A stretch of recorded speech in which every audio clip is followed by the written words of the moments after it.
What's up, y'all? Welcome to the week. I'm filming this on Monday night. You're probably seeing it on Tuesday, maybe late Monday night.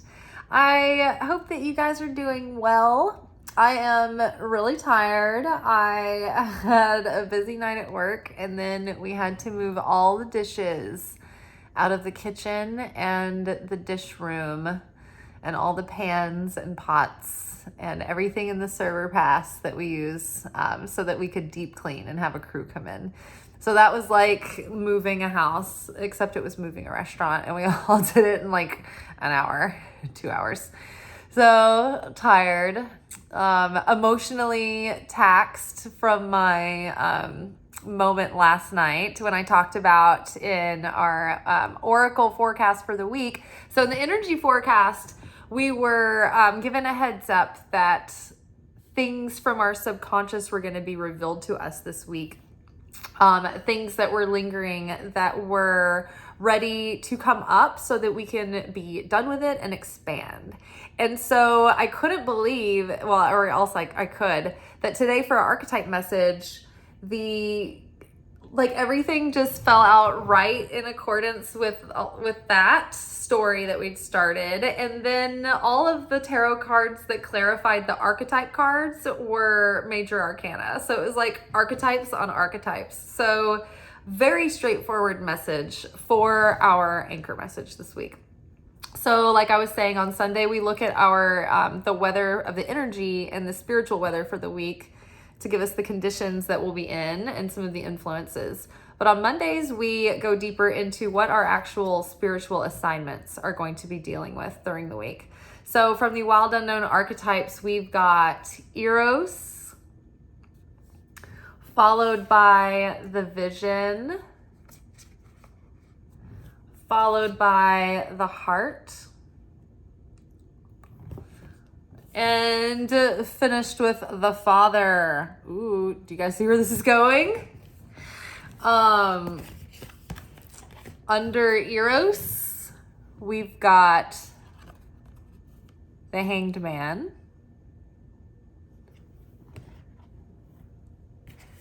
Under Vision, we have Temperance. Under the Heart, we have, I get mad at this phone for not focusing. Under Heart, we have the Chariot.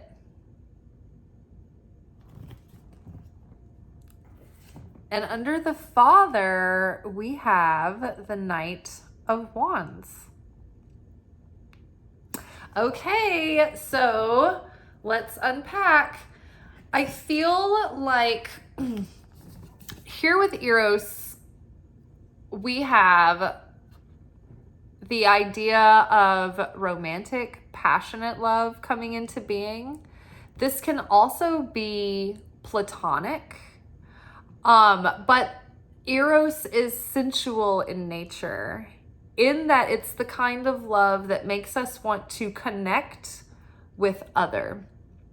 Whether that be, so in the tree of life, there is a governing force of reality, one of the Godheads, and that dimension of consciousness is called Netzach.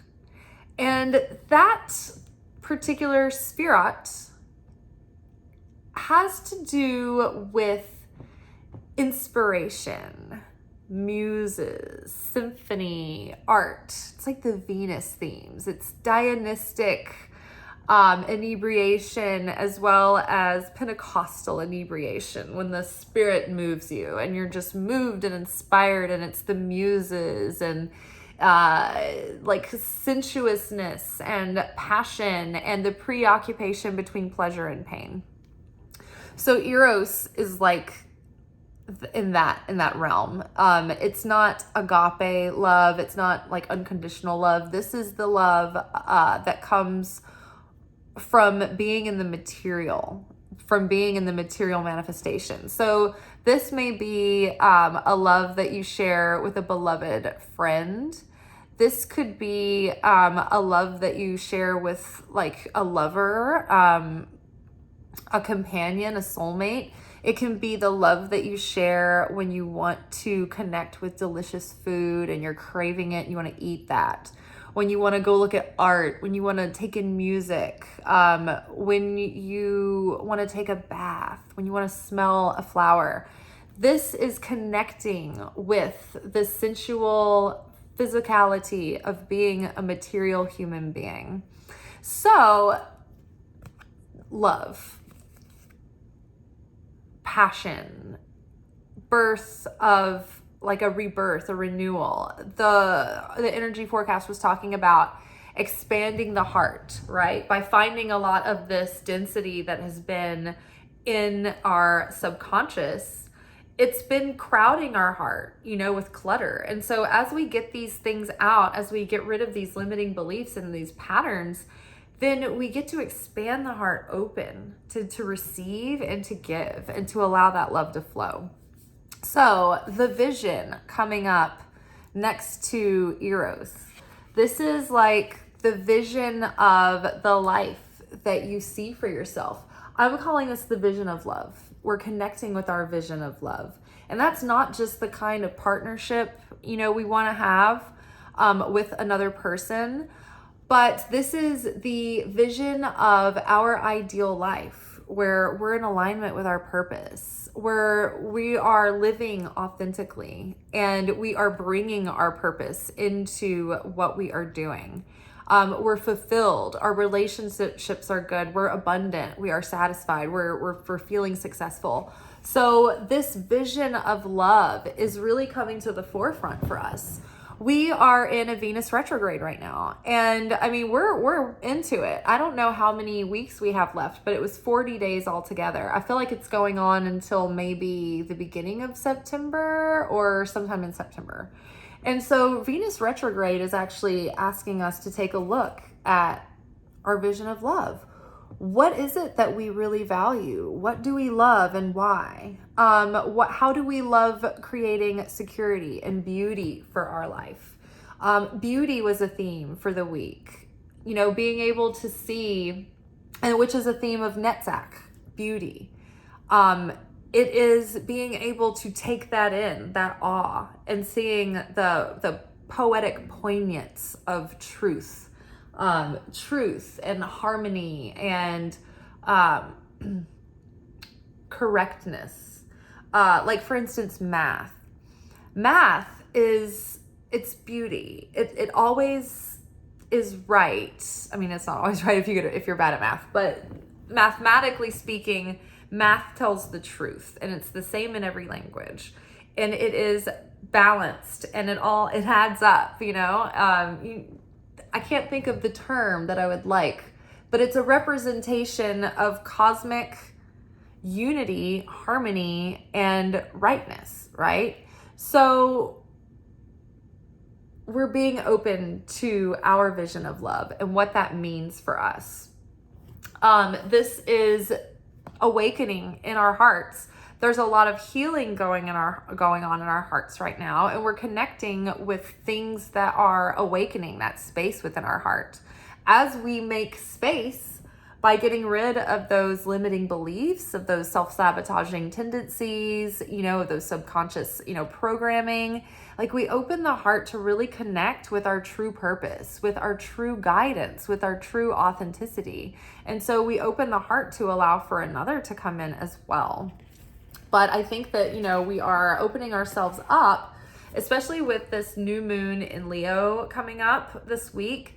It's very lighthearted. It's very playful, fiery, spirited, proud, confident, going after what we want and bringing lightheartedness and joy to it all. And I think that what we're getting to the bottom of in looking at these lessons coming up, whatever is coming up for a trigger to show itself to you this week, it may be uncomfortable, but think of it as an opportunity to see this highlighted. This is exactly it. This is exactly what you need to delve into in order to heal this thing that's the biggest block with your love and money. Because Venus which is also associated with Netzach. That's that same energy. Venus governs both love and money, which both have to do with what we value, with that is a reflection of our own self-worth or our perception of our worth. And so these lessons, they're all tied in together. And so whatever it is that's coming up in these triggers this week, it's like, this is the thing that's blocking your Venus. This is like, get your Venus off of me. They showed me their Venus.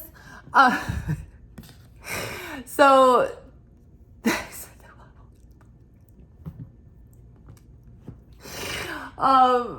we're healing father wounds. This trigger that's blocking you in love and money is a wound that you witnessed, that either it was a behavior that your father demonstrated, or it was how your father was, that you just observed and unconsciously you just saw this behavior in the masculine, and that created programming in your subconscious, like an unconscious virus that got put into your hard drive. Or your father hurt you in such a way that now that is coming up in you. For instance, yesterday I was talking about my hostility coming up and my anger issues. And that directly relates to my father. My dad was scary and intimidating because he had a very direct and aggressive and strong Aries, very masculine man, the big scary man kind of thing. And he would have a temper, and he would, get stressed, and he would have pressure, and he would blow up, and he would snap, and it was very scary. And I see that I do that, and I don't think that I'm intimidating, but I am to people, and I don't mean to be. And so I'm seeing that father wound has affected me in emotional ways, but also I am unconsciously repeating that behavior that my father did. So in what ways do you catch yourself repeating your father's behavior? One of the readers that I follow this week mentioned looking into if your parents got divorced at any point and how old were you, looking back at how that might have affected you, or if it's playing out, anything like that is playing out now, like how your parents reacted to their situation or whatever. It might be coming up for you to see that pattern so that you can avoid playing out exactly that. So whatever is coming up right now is related to father healing. And this can be wounds that your father inflicted on you, things he said, maybe things that he didn't say, maybe the ways he was absent, okay? Maybe he was overbearing, maybe he had a temper, maybe your dad had a drinking problem, maybe he was abusive, maybe he was neglectful, maybe he wasn't there at all. Maybe he was a workaholic. Maybe your father was too nice and a Mr. Nice Guy, and he didn't have enough backbone to protect you. Maybe that's where your father wound is. Maybe he was a people pleaser. So look, really examine and pay attention to the things that are coming up that are bugging you this week. Okay. Eros was clarified by the hanged man. There could very well be something in your life that feels like it's either blocked or going incredibly slow or put on hold. And so the hanged man is an energy. See, look at this. This is like the unzipping and this green here. The heart chakra is associated with green. So I saw this woman, this dancer, hanging upside down from the zipper. And it's like she's zipping open the heart to reveal sunny blue skies, peace, tranquility, a new consciousness, right? A higher consciousness through the heart, through love. The hanged man is a pause in activity, or a seeming pause in activity, where it feels like something is stuck or blocked or stagnant. Not stagnant, but it does feel like everything's been put on pause for a second and you're just hanging out and you're like, why isn't there any movement?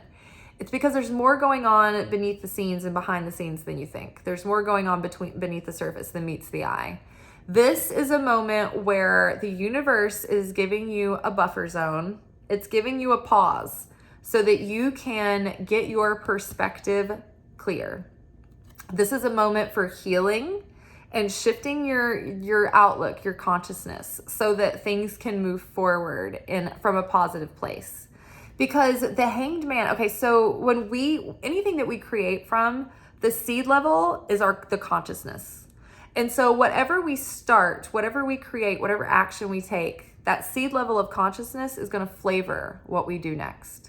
So before we move forward in love or in our dreams or in abundance, like say you won the lottery today, if you don't hang out and get your shit in order, you're going to blow all that money and you're going to regret it and it's going to be gone and you will have blown your chance because you didn't have the self-worth to hold on to it. So you don't want to get it too soon because you won't have a plan. In fact, you don't even want to get it before you know what you're going to do with it because it's going to start depreciating in a bank account. You need to get it somewhere where it can at least start earning interest, right? Before you figure out what else you're going to do with it. So if you have, for instance, love that shows up before both people are ready, if you try to make it work prematurely, it's not going to. It might last a few months. It might last a year. It might last 2 years. But if they're not ready, chances are it's going to end up crashing. It's not going to work until the parts are ready. If you're prematurely launching a business and all of your, T's aren't crossed and you don't have plans put in place and you're not prepared, that could cost you a lot of money. It could lead to costly mistakes. So whatever this is, like yesterday, when I had like a bad night at work and my hostility came out, and like today I took time to reflect on that, deeply reflect on it. And even just between yesterday and today, it's like I just had better tables and better luck. And it wasn't that I was being hostile with my tables or anything, but like my energy was there. But it already shifted. Like even the universe just sent me more tables tonight. I just had a better everything. So appreciate and embrace this moment to pause so that you can get your vision in order. You can do the healing that you need to. You can build the vessel, right? There's a pause in action and a separation from the fulfillment of your manifestation for the purpose of preparing the vessel.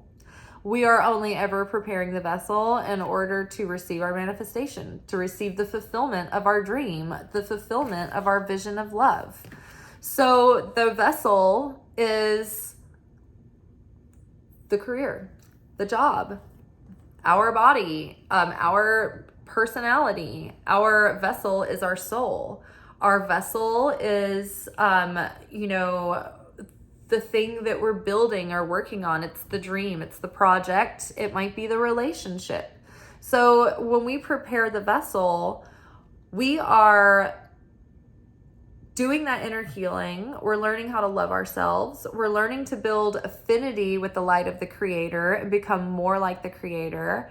And we're learning how to practice certainty and faith that's unshakable, because that will be the strength of your vessel.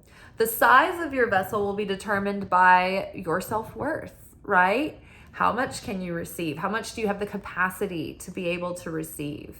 And then your faith, that certainty in the light and in God's divine plan that He works in mysterious ways and we don't have to understand what's happening. That certainty is the strength, so that the vessel doesn't crumble under the pressure, under the weight. So we're building the vessel with our consciousness, with our behavior, with our ability to practice restriction and self-control, so that we can suppress the body consciousness to want instant gratification or to pacify its desires or to receive for the self alone, And instead we restrict that instinct and we choose to receive for the sake of sharing, right? That might mean, embracing the moment to pause and not push something forward because your small self or your ego mind wants it to be that way. Like you have a timetable that you want everything to happen on. And it's just, there's divine timing involved. And so the more you can accept that and surrender to it, because another theme that's associated with the hangman is surrender. Surrender, hang out, peace, like get chill, just hang out. Just hang out, let yourself adjust your perspective and see what comes. But heal yourself for the sake of love. Love yourself first so that you can attract a higher form of love. Okay, now the vision with Temperance. It's like, hold the vision, hold it, stay focused. Don't get lost. Don't get sidetracked. Don't lose hope. Don't fall into despair. Don't get caught up in the slog and then fall asleep at the wheel, right? That was what I did this week. I was in the spiritual slog of the second act. It's easy to be gung-ho and pay attention when you're getting something started, when something's fresh, when you're in the honeymoon phase with it, when you're all in, when you're motivated and inspired. It's a whole nother thing when you're past that point. You're far beyond the exciting beginning. The bloom is off the rose. There's no end in sight, and you're just on these long stretches of empty highway. The second act is like all of life. It's just this long slog. So it's easy to get into the mundane and just be like, okay, it's just rinse and repeat. It's rinse and repeat. Just kind of fall asleep at the wheel and go on to autopilot and like you're losing sight of your passion and your grit and your focus and your intensity. And that desire, that grit, that intensity, that focus, that's the guts, that's the juice, that's the gasoline that gets everything going in the universe for you in that cosmic flow. And that generative power of, moving energy and calling things in and building that magnetism. So hold the vision. Temperance is about steadiness, establishing that certainty that you have in the Creator, that whatever is happening, it doesn't matter, that as long as you know that the light is in everything and that everything can everything can change in an instant, miraculously unfold for the higher good, no matter how bleak things look. It's like that certainty, that surrender relaxes you to such a degree. It's so powerful that it makes you so magnetic that it opens up the miracles to come through. It's the magic sauce.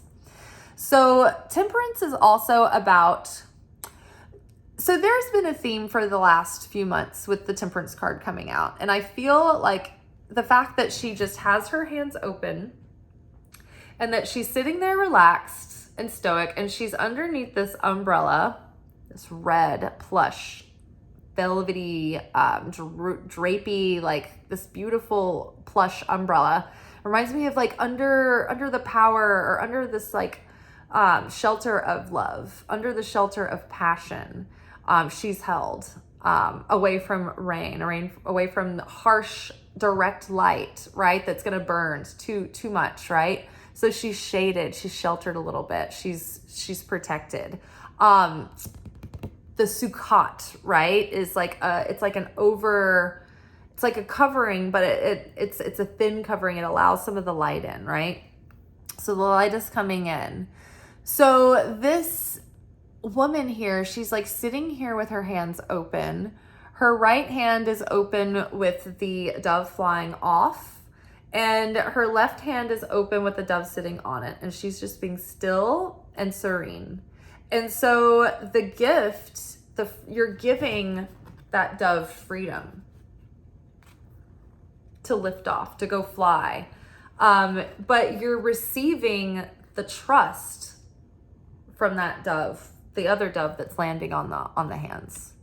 So there's something in your life right now that may feel like it's kind of precarious.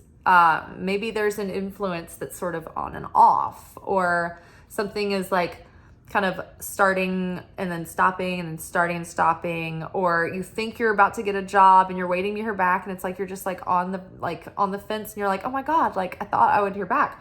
So there's something that's like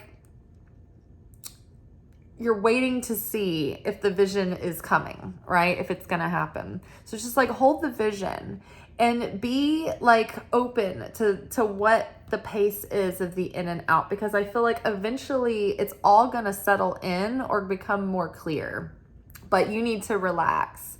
This is also an opportunity to take everything that we've been learning and now integrate it. So for instance, I was made aware of my patterns. I was made more aware of my hostility. So today, I tried to be very mindful of my energy. When I went into work, I was going to not let anything bug me or bother me. And I was just going to be happy-go-lucky, and nothing was worth it. And I was determined.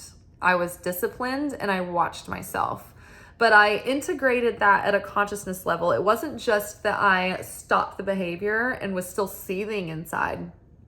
I really wanted to integrate what I was learning and the revelations that were coming to me and the reasons why. And I wanted to embody that so that that can now be my new behavior. There can be real healing. So what we're wanting to do with Temperance is to take this wisdom and this experience, right? And these qualities and start integrating them, right? And it's also about bringing balance, like a little bit of this and a little bit of that, you know? I mean, maybe I'm not way off base with what's making me feel hostile, but getting hostile about it isn't gonna help anything anyway. It's not gonna change anything. So, you know, there's better ways and more effective ways. So, think about like when you think about the mixing of elements to bring balance or to bring something like into a whole new thing that's created from the parts. Think about like if you're trying to make like, I don't know, like a tepid water by taking hot water and cold water and you're like pouring it into the same thing and you get like a tepid water. So just think about that with Temperance. But I just like, I keep thinking of the phrase easy come, easy go, but usually that's a negative implication that it's like, oh, well, easy come, easy go. But for some reason, I feel like this card always makes me think of that phrase, but in a positive way. Like, let something easy come, easy go. Like, don't hold on with control, with a like white knuckled grip. Just keep your hands open.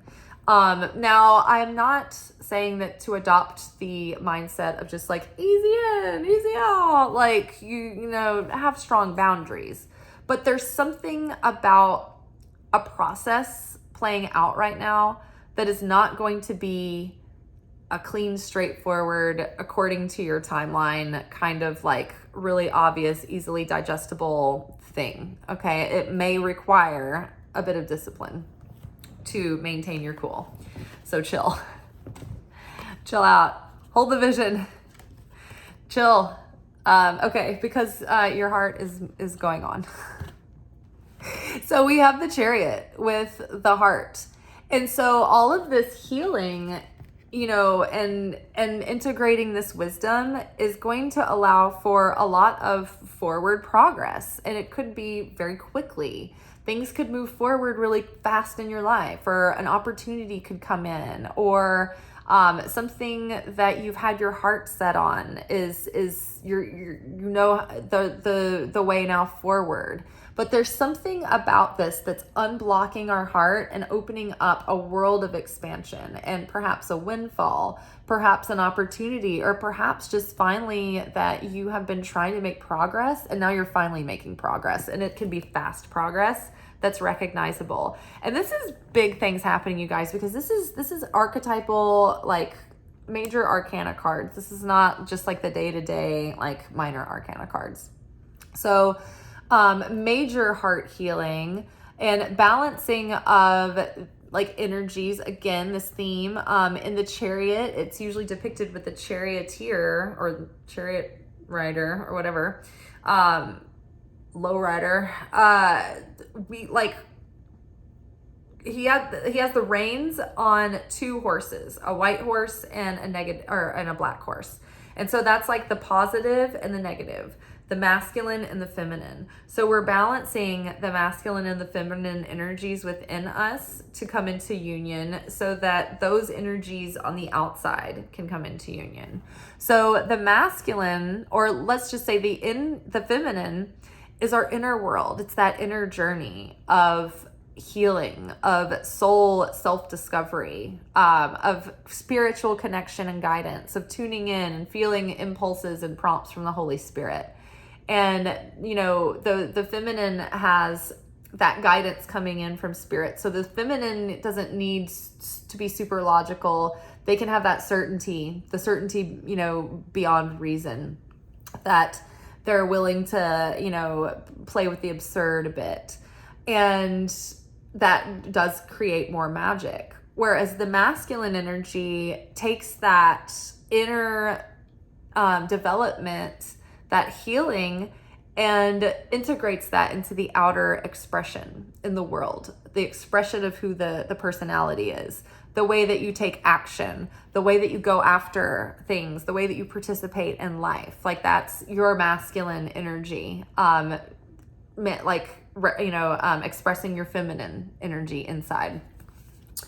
And so that usually leads to, or it can lead to, finding affinity with that person, with that other balance that balances you out. And it's not necessarily gender, because there can be souls who are in a female body that are more of a masculine energy or more male, masculine leaning. Some souls in a male body can be more feminine. So it's not just about gender. It's more of the essence, the pure primal energies that are involved. Okay, and so this heart healing, like we said, it has to do with the father wound. And the Knight of Wands coming up with this.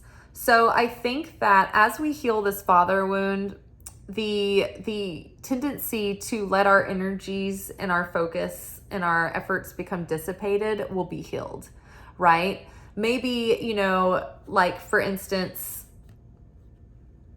sexually speaking, when someone's got daddy issues, people say that like they're like out, promiscuous and being a player.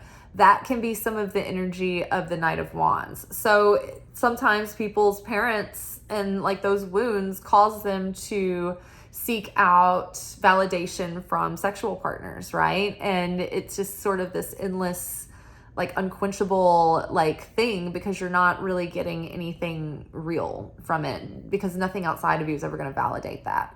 So as you heal this father wound, that impulse to just have these empty distractions will be healed also. This can also manifest just in, for instance, anything. Like maybe my father wound causes me, for instance, so for example, with the anger, with the hostility, I was dissipating all of my energy, putting my focus onto what was making me angry or what was wrong. And that was focusing my energy into scarcity and fear and lack and doubt and victim mentality. And that is not having affinity with the light. The light of the creator is not neurotic. The light of the creator is not pissed off. The light of the creator is not victim. The creator is the cause. So I was letting all of my energies and, my effectiveness and my productivity be, diluted because of, the connection with this father wound. It was wasting my energy, it was wasting my resources, right? Say your father wound makes you impulsive about actions that you take, or you don't know what's motivating you to do these things. And it's like the same things that your father did. And you don't understand that is just some unconscious, like motivating impulse that's been driving you to these things, but it's not really who you really are. So we're becoming aware, and the more that we become aware, the more that we heal these things, we free ourselves from repeating these same old patterns that keep us bound in a life that's not true to us. It's not authentic. And so it will never be fulfilling, and it will never be filled with a sense of purpose, because our purpose is supposed to be served in our own unique way, and not just repeating the mistakes and the sins of the generation of the past, or even just following in your father's footsteps, for instance. Like, well, everybody expects me to take over my dad's company, or follow my dad's footsteps to do this or that, or my dad was this, so I'm going to do that. I looked up to him. And it's like, is that really what you want to do? Or are you doing something because that's what you saw your dad do? And unconsciously, it's just like, that's how the example that was set. And you're like, okay, this is what my nervous system recognizes. This is what my nervous system is familiar with. And this looks like the instruction manual that was represented to me, as an adolescent or as a young child. And so when we become more conscious of like, oh, well, this is why I thought that, or, oh, this must be connected with that. Sometimes it, like, in that moment, it's like a miracle. It's like, that's how fast you can heal. That's how fast your life can change. It's just, oh, a revelatory moment. And then you're like, oh, this does not control me anymore. Oh my God, I'm free. I'm not like bound by this behavior that has been driving me, and I haven't known why, right? So very exciting. So we are really getting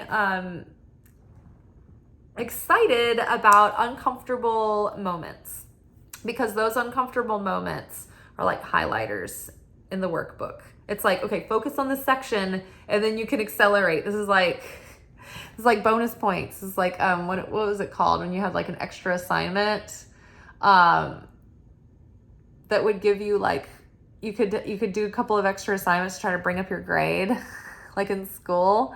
What was that called? Somebody tell me what that was called. I'm forgetting. When you had, it was like there was like a bonus question. It was like on math tests. It was always like one of those paragraphs that you had to read, and you're like, I need to read this 16 more times before I can process. Extra credit work. It's like extra credit. All right, you guys, I'm exhausted. I'm going to go wash the dishwater. I was sprayed from the dish pit by the dishwasher by accident. It was a hot, greasy shot of water in the back of my head. It's so gross. I can still smell it. Can you smell it? If you scratch the screen, can you scratch and sniff my dish pit water? Les toilettes, CKB, eternity, dish pit, sex appeal, dish pit hair, eros, sensuality, gross. All right, you guys, I hope you have a great night. I'm sorry, this is 38 minutes. Ciao.